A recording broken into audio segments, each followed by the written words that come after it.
Fala galera, tudo bem com vocês? No vídeo de hoje eu vou falar sobre como declarar de forma correta as suas ações no Imposto de Renda 2022. Pois quando falamos geralmente de declarar as ações, as pessoas acreditam que muitas vezes declarar ações, você fazer a declaração dos seus bens de forma geral, mandar a declaração do Imposto de Renda é sinônimo de que você vai pagar imposto, mas a verdade é que nem sempre enviar as informações para a Receita Federal, consequentemente quer dizer que você tenha que pagar, até porque o objetivo em si de fazer uma declaração do imposto de renda é o governo estar atualizado sobre a sua situação, de como está a sua evolução, o crescimento do seu patrimônio e informações desse tipo que são ali importantes para o governo estar ciente, até para que eles possam também determinar premissas aí, analisar índices, por exemplo, como o próprio PIB também a partir dessas informações. E falando principalmente de ações, isso não muda, pois independente de você ter lucro, prejuízo, de ser pouco ou muito, automaticamente quando você investe em ações, você investe no mercado de renda variável, você fez compras ali de ações na bolsa de valores ou de fundos imobiliários, você obrigatoriamente tem que fazer a declaração e avisar para a Receita lá que você comprou sequer uma única ação, mesmo que você não tenha pago nenhum tipo de imposto, uma vez que a tributação em cima das operações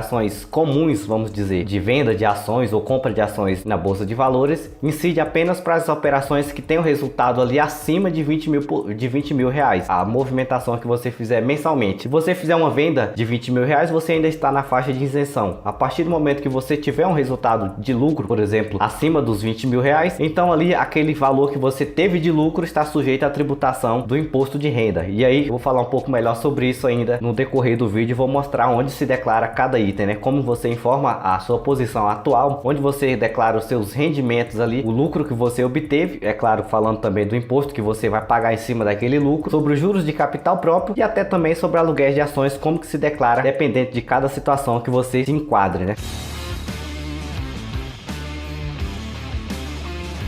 Eu sou o Robson Andrade, sejam bem-vindos ao canal Mente de Milhão. Antes de nós darmos continuidade ao assunto desse vídeo, eu tenho que dar um recado para vocês. Aí no primeiro link da descrição desse vídeo, ou no comentário fixado, vou estar deixando um presente para você. É um treinamento gratuito, onde eu falo sobre os primeiros passos antes de investir. Desde como fazer sobrar dinheiro, até os principais cuidados que você deve ter antes de fazer o seu primeiro investimento. Vai estar aí no primeiro link. Assim que você acabar de assistir esse vídeo, passa lá e garanta o seu acesso, pois ele é totalmente gratuito. Vamos aqui para a tela do computador e eu vou mostrar um pouco melhor agora como que funciona detalhadamente cada item que você deva declarar ali, para que você faça uma declaração de forma correta. Bom, nós estamos aqui na nossa declaração do imposto de renda. Claro que essa declaração aqui ainda é a versão anterior, pois ainda não está disponível a versão 2022, mas se falar na questão de design, isso aqui não muda de forma alguma. Se você olhar para a declaração 2019, 18, 20, 21, todas são iguais. A única informação que muda são as informações em relação a prazos, saldo inicial, saldo final, que vai mudando aí anualmente, mas o restante é que a interface em si da declaração continua a mesma. E aí, primeiramente, falando já da importância de deixar as suas posições ali declaradas para o governo, para a Receita Federal, quando nós vamos declarar ações, ela é considerada um bem. Ela é um bem, considerado um bem, assim como um veículo, um apartamento, uma casa também é considerado. Então, de primeiro momento, quando nós temos ações ali, e é claro que é bom sempre analisar e observar que as ações, independente do valor que você tenha, você declara ali o valor que você possui no final do ano subsequente, eu estou fazendo a declaração em 2022, eu vou declarar as posições que eu tenho de determinada ação, de determinada empresa em 31/12 de 2021. Não especificamente todas as informações, mas sim o valor que eu tenho de saldo, Se eu comprei 1000 ações a R$1.000, então eu vou declarar lá que eu tenho saldo em 31/12 da multiplicação ali do valor médio da minha compra, Eu tenho 1000, eu tenho um saldo de 1000 ações, por exemplo, de ações da Magalu. Eu tenho 1000 ações da Magalu, então eu vou declarar lá que eu tenho na discriminação 1000 ações da Magalu a R$1, poderia ser, hipoteticamente poderia ser R$1. E aí eu fazendo a multiplicação, eu colocaria lá o meu saldo em 31/12. E aí na prática ficaria mais ou menos assim. Quando eu vou declarar como se trata de um bem e direito, eu venho na minha aba de bens e direitos, clico em novo e aí a partir de agora eu vou declarar, fazer uma discriminação da ação de uma determinada empresa que eu comprei e eu tenho a posse dela, eu ainda possuo a posse dela após 31/12. O código para ações é o código 31, código de ações ações, inclusive provenientes de linha telefônica. Eu sou o titular dessas ações e aí eu vou pôr o CNPJ aqui da empresa que eu comprei as ações. Se eu comprei ações, por exemplo, da Magazine Luiza, eu colocaria aqui o CNPJ da Magazine Luiza nesse campo. E aqui na discriminação, é claro, seria a compra, né? Eu vou falar aqui, compra, um exemplo, eu poderia colocar compra de 1000 ações. Vou pôr aqui que eu comprei 1000 ações da empresa Magazine Luiza. E aí eu poderia até pôr aqui também MGLU3, né? Que seria a sigla ali de negociação dela na Bolsa de Valores no Bovespa. Aí eu posso colocar aqui pelo preço médio de R$25 para ficar fácil de entendimento. Pronto. Aqui eu já fiz uma breve discriminação das ações que eu tenho posse. Isso é claro, eu tenho que fazer para todas as empresas que eu tiver. Se eu não tiver esse controle, né, o importante é sempre ter um controle. Você busca essas informações na própria Bovespa, você consegue ter. Você pode puxar um relatório lá de todas as ações que você comprou, de todas as negociações, você consegue um extrato anual e fica mais fácil para você fazer também. Eu vou mostrar aqui um exemplo do que eu estou querendo dizer. Se você for no site da Bovespa, tem a central lá do investidor, né, dentro da própria B3, ou se você vier na busca lá por negociações, você fizer um resumo, um filtro do ano todinho de 2021 ou de qualquer ano que você for declarar, ele já vai puxar aqui de todas as corretoras que você tem feito negociações. Se eu pôr um filtro, como exemplo, ele vai mostrar: fiz negociações de ações da Copel, fundos imobiliários, MXRF, Tord, por exemplo. E aqui ele me dá o preço de compra, né, o preço que eu comprei e o preço médio de venda. No caso aqui, todos aqui, só usando como exemplo, foram vendas aqui com valor abaixo do de compra, então seria prejuízo. Claro que isso aqui eu não preciso declarar que é o prejuízo, né? Eu não tenho a obrigação de declarar esse valor aqui, pois ele é isento, então eu não teria que fazer esse lançamento lá. Mas se eu fosse contar que Copel, por exemplo, eu tivesse comprado a maior aqui, comprado a 5 e vendido a 7, por exemplo, então eu teria o valor para informar que eu comprei, que é o valor que eu vou pôr na minha declaração como posição final. Quando eu venho para cá, por exemplo, né, se eu faço a multiplicação, se eu comprei 1000 ações, por exemplo, cada uma 25, logo eu teria 25 mil reais de saldo, né? E aqui no ano anterior, se eu tivesse algum valor de ações dessa empresa, eu colocaria aqui. Se eu tivesse, por exemplo, 10 mil reais no ano de 2020, eu informaria 10 mil reais. E aqui eu informaria a soma do saldo anterior mais o saldo atual que eu tenho. Isso aqui são informações que geralmente você consegue em notas de corretagem de corretoras ou fazendo esse procedimento ali pelo próprio portal da B3, né, da Bovespa. Fica até mais fácil porque você já tem aqui custo médio de compra para você informar o seu saldo lá, a sua posição no final do ano, e você também tem um preço de venda para você calcular, por exemplo, o seu lucro, né, uma vez que aqui ele mostra a quantidade que foi comprada, que foi uma, e a que foi vendida também foi uma. Aqui não deu lucro, deu prejuízo no caso, porque foi comprada a 5,87 vendida a 5,68. Mas se fosse o contrário, eu declararia também lá esse pequeno lucro na aba de rendimentos isentos, pois está abaixo dos 20 mil que é permitido pela Receita Federal, e eu vou mostrar logo adiante também como que se faz. Então fica muito mais prático para você controlar por aqui, analisar e ter todas as ações separadas do que às vezes fazer no próprio Excel. É claro que o importante é sempre ter um controle independente de onde seja um Excel ou não. Supondo que aqui 31/12 de 2020, né, como a declaração ainda não foi atualizada, mas aqui ficaria 31/12 de 2021, eu teria lá o meu saldo de 25 mil reais, né, que foi o valor que eu informei. Eu tenho ali o saldo anterior, e aí, por exemplo, eu fiz alguma movimentação. Eu fiquei aqui com saldo 31/12 de 25 mil reais, que foi a compra dessas 1000 ações a 25. E aí eu dou um OK aqui. Pronto, aqui eu já informei, comprar aqui compra de 1000 ações da empresa Magazine, valor de saldo anterior, saldo final, a minha posição atual, né, dessas ações, quanto que eu tenho dessas ações, que seria 25 mil reais. E assim eu tenho que fazer para todas as empresas, né? Para cada empresa que eu tiver uma ação, se eu tenho uma ação da Oi, eu vou declarar ações da Oi. Se eu tenho ações lá da Magazine, eu vou declarar ações da WEG, de todas as empresas. Separadamente eu tenho que fazer esse mesmo procedimento. Eu vou lá, coloco o valor que eu tenho, faço uma discriminação breve e assim eu vou informando uma a uma. É um negócio um pouco trabalhoso, mas é a forma correta de se fazer. E aí eu venho para a questão da venda, né? Quando eu faço uma venda das ações, e ali, por exemplo, eu comprei 1000 ações, mas hipoteticamente se eu já tivesse 500 ações, né? 500 ações antes do saldo do ano anterior. Só que eu fiz a venda dessas ações e aí ele me sobrou um saldo redondo aqui de 1000 reais, que daria de 1000 ações, que daria os 25 mil. Só que essas 500 ações que eu vendi, né, de Magazine Luiza, eu poderia dizer que eu comprei ela também lá pelo custo anterior, que talvez foi de 20 reais, supondo no ano anterior, e veio como saldo para 2021. Vamos supor que eu vendi essas 500 ações da Magazine Luiza por 27 reais. Isso daria para mim 13.500. Eu tô dentro da minha faixa de isenção ainda. Aí como que eu faria a declaração desse rendimento isento, né? Lembrando que 20 mil reais é isento, 20 mil reais mensalmente. Então dentro do mês, toda vez que eu fizer operações de venda de ações ali e não ultrapassar 20 mil reais, na questão do resultado de lucro, eu fico isento de pagar imposto. Não que eu não tenha que declarar, mas eu fico isento de pagar o imposto, de reter ali os 15% de imposto de renda sobre esse resultado. E aí, como se trata de um rendimento, né, isento, eu vou declarar esse resultado que eu tive ali lá na aba de rendimentos isentos e não tributáveis, né? Eu venho aqui rendimentos isentos e não tributáveis, vou dar um novo e vou procurar pelo código 20, se não me engano, código 20 aqui, ó, ganhos líquidos em operações no mercado à vista de ações negociadas em bolsa de valores ou em alienações realizadas de até 20 mil ao mês. E aí eu clico aqui, coloco o beneficiário, que seria eu titular, e o valor, né, o valor que eu obtive ali de lucro. No meu caso, eu obtive ali dentro do ano de 2021, eu vendi 500 ações teoricamente de Magazine Luiza, eu tenho 13.500, então eu vou declarar 13.500 e vou dar um OK, porque tá abaixo da minha faixa de isenção, que é o que ele mesmo discrimina aqui como ganhos líquidos. Agora, se fôssemos, por exemplo, dizer, né, vamos fazer aqui um exemplo também hipotético. Vamos supor que eu tivesse vendido essas mesmas ações aqui em 2021, em um determinado mês, e essas ações eu vendi ela ali a R$35. Bom, ainda não dá a nossa faixa, então vamos aumentar aqui, 500 ações vezes R$70. Pronto, deu 35 mil. Então aqui já ultrapassou e muito a minha faixa de isenção, né? Uma vez que minha faixa de isenção é até 20 mil reais. Então eu teria 15 mil reais aqui de lucro para que eu declarasse ali e, claro, incide imposto sobre esses 15 mil de diferença dos 20 mil reais. Então eu teria que declarar aqui como sujeito à tributação exclusiva esses 15 mil reais. Quando eu faço uma venda que ultrapassa a minha faixa de isenção, é claro. Quando ela é isenta, eu declaro na aba de rendimentos isentos e não tributáveis. Qualquer valor que esteja abaixo dos 20 mil. Quando ele ultrapassa, eu tenho que vir aqui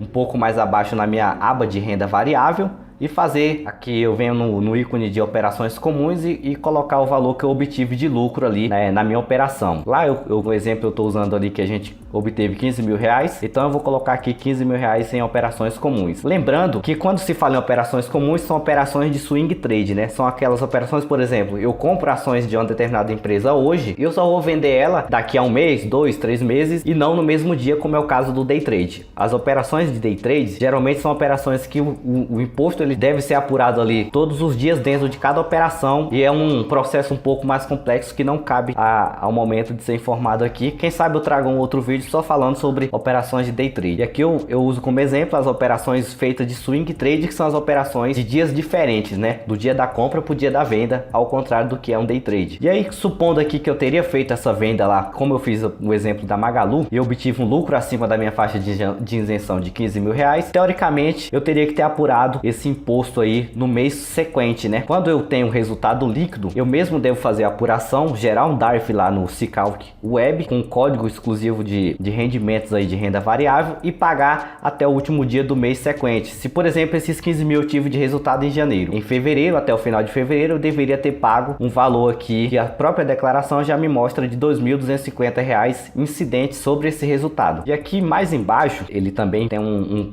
local onde ele me mostra onde eu devo declarar o imposto que eu paguei. Seria aqui, imposto pago. Eu fiz a apuração desse valor de lucro, por exemplo, de 2.250, então aqui nesse campo de imposto pago, declararia o mesmo valor do imposto aqui que ele apurou, já deu aqui como exemplo para mim de 15%. Então, teoricamente, eu fiz aqui preenchimento, tudo ok. Já coloquei aqui o lucro que eu obtive, ele me mostra aqui o valor que eu deveria ter apurado aqui referente a janeiro e assim sucessivamente, né? Eu preenchi a aba e aqui ele já deixa salvo, né, as informações que eu preenchi. Isso para quando você ultrapassar a faixa de isenção dos 20 mil reais. E aí, consequentemente, fica a critério da pessoa, né? Se ela obteve o lucro, o correto de se fazer é apurar o imposto, pagar o DARF, que é o documento de arrecadação lá dos impostos federais, e aqui no final ele colocar o valor que ele pagou de imposto. Se não for feito isso, automaticamente ao você declarar, se você não discriminou que você pagou imposto, automaticamente esse valor vai ser incluso ali no valor que você vai pagar e provavelmente vai ser um pouco maior, pela questão de não ter feito a apuração no período certo, né? Bom, agora que nós já falamos, né, de onde declaramos os valores isentos de tributação, que seria na aba de rendimentos isentos, que aqui eu usei no caso o exemplo aqui dos R$ 13.500, os rendimentos sujeitos à tributação exclusiva, que fica aqui também na aba de ganhos, seria aqui também no caso os 15 mil que nós tivemos lá de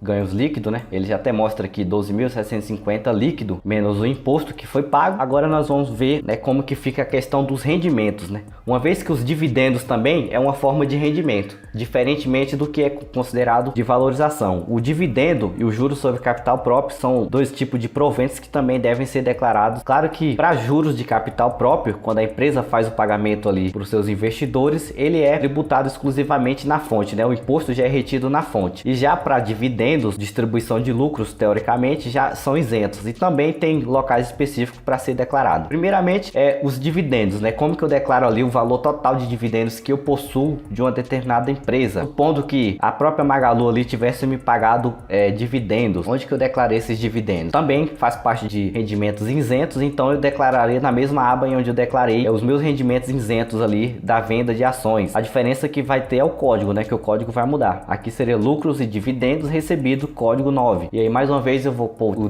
beneficiário, CNPJ da empresa que pagou esses dividendos, né? Se fosse uma Magalu, eu colocaria o mesmo CNPJ da Magalu, o nome da Magalu aqui embaixo e o valor que ela me pagou de dividendos. Supondo que fosse R$1.000 que eu recebi ali de dividendos, ele se trata de um rendimento isento de imposto, então eu declaro na aba rendimentos isentos. E aí eu dou um OK aqui, e aqui ele já aparece como lucros e dividendos recebidos para o titular no valor de R$1.000. E já os juros de capital próprio, como se trata de um rendimento com tributação exclusiva, ele deve ser declarado aqui na aba de rendimento sujeito à tributação exclusiva. E aí mais uma vez eu venho aqui em novo, eu abro aqui e venho no código 10, juros sobre capital próprio, e aí o processo é o mesmo do anterior ali, do que foi declarado nos rendimentos isentos, né? Eu ponho o CNPJ da empresa que me pagou os rendimentos ali das minhas ações, o nome da empresa, aqui se fosse Itaúsa eu colocaria o CNPJ da Itaúsa, o nome da empresa lá, Itaúsa Holding e tal, limitada, enfim, SA, e aqui o valor que eu recebi de JCP. Se fosse R$150, colocaria os R$150 aqui e daria um OK. Automaticamente ele mostra aqui juros sobre capital próprio em nome do titular, R$150. Pronto, aqui eu já fiz toda a declaração aí que me refere a ações. De primeiro momento eu declarei a posse, né, das ações, a minha posição em 31/12/21, que seria aqui as ações que eu tenho saldo lá de R$25.000. Aqui se eu fiz a venda das ações da Magalu também, que eu estou usando como exemplo, isenta de imposto, né, os ganhos que eu tive, os rendimentos isento de imposto, foi feita a declaração em rendimentos isentos, aqui de 13.500. E aí, como exemplo também, sujeitos à tributação exclusiva, os juros de capital próprio e também os ganhos aqui que eu tive em renda variável, que eu declarei na aba de renda variável aqui em operações comuns. Ele mostra ali em tributação, né, é sujeita a exclusivamente. Eu preenchi aqui, automaticamente ele mandou aqui para cá, porque também seria uma tributação exclusiva. Então é a mesma informação que mostra aqui na aba. Ele só traz aqui a informação líquida, né, ganhos líquidos em renda variável, 12.650, mas o correto de se informar é em operações comuns. Eu venho aqui, informo o valor do meu lucro acima da minha faixa de R$20.000 de isenção mensal, e aí ele já vai me informar aqui todo o processo, a porcentagem de imposto que eu deveria ter recolhido lá no mês subsequente, e aí eu também determinaria o valor pago aqui no ícone de imposto pago, e ali ele só apenas me mostra, né, o total de rendimentos aqui que eu informei. E aí, para finalizar, algo que também não é todas as pessoas que fazem, o aluguel de ações, né, os rendimentos aí, os rendimentos que as pessoas recebem de aluguel de ações também são rendimentos aí sujeitos à tributação exclusiva. Então ele também é um rendimento que deve ser declarado nos rendimentos aqui sujeitos à tributação exclusiva. E aí mais uma vez você vem em rendimentos, clica em novo e aqui você põe como rendimentos de aplicações financeiras mesmo. Aí você vai escolher o beneficiário, o nome da empresa que pagou esses aluguéis, que geralmente estão informados lá nos informes das corretoras, o nome da empresa, né, da corretora, da instituição que fez o pagamento para você dos aluguéis ali que você recebeu de ações, e o valor aqui, supondo aqui que você tenha recebido R$100 de aluguéis de ações. E aí é só dar mais uma vez o OK. E aqui eu tenho declarado os meus juros sobre capital próprio e os meus rendimentos aqui sobre aplicações financeiras. Então é um procedimento bem simples, mas que exige um pouco de paciência, eu diria, sobre as pessoas, sobre aquele investidor que tem muitas ações ali, e ele vai ter que repetir esse processo aqui separadamente, uma a uma. Uma vez que você vai ter que declarar a sua posição individual, depois você vai declarar os seus juros ali recebidos de cada instituição, né, pelo CNPJ dela, o nome da empresa, e assim consequentemente todas as outras informações também. Se você teve lucro ali abaixo dos R$20.000, você vai declarar na aba de rendimentos isentos. Se forem ultrapassados os 20 mil aqui, serão declarados na aba de renda variável com operações comuns, no caso de swing trade, e ali também você, na mesma aba, você vai declarar o imposto que você pagou ali ou deveria ter pago. E aí fica bem mais simples, pessoal. De uma forma mais simplificada, eu tentei deixar bem claro aqui em qual local que você declara e como declarar o valor para ficar uma declaração correta, né? Depois que você fizer isso, tiver preenchido as informações, você já pode enviar sua declaração aí de forma tranquila. Bom, pessoal, eu espero que vocês tenham compreendido aí a forma de que eu tentei passar para vocês aí a melhor forma de declarar suas ações, né? A forma correta, onde qual campo corresponde cada ícone ali, cada item que você deve declarar, a venda, com lucro ou com acima da isenção, né, dos 20 mil ou não, e assim consequentemente também as outras coisas também que você pode ter declarado ali, como aluguéis de ações e vice-versa. Vou ficando por aqui, peço que se você não é inscrito do canal, que se você se inscreva no canal, ative suas notificações e até qualquer momento.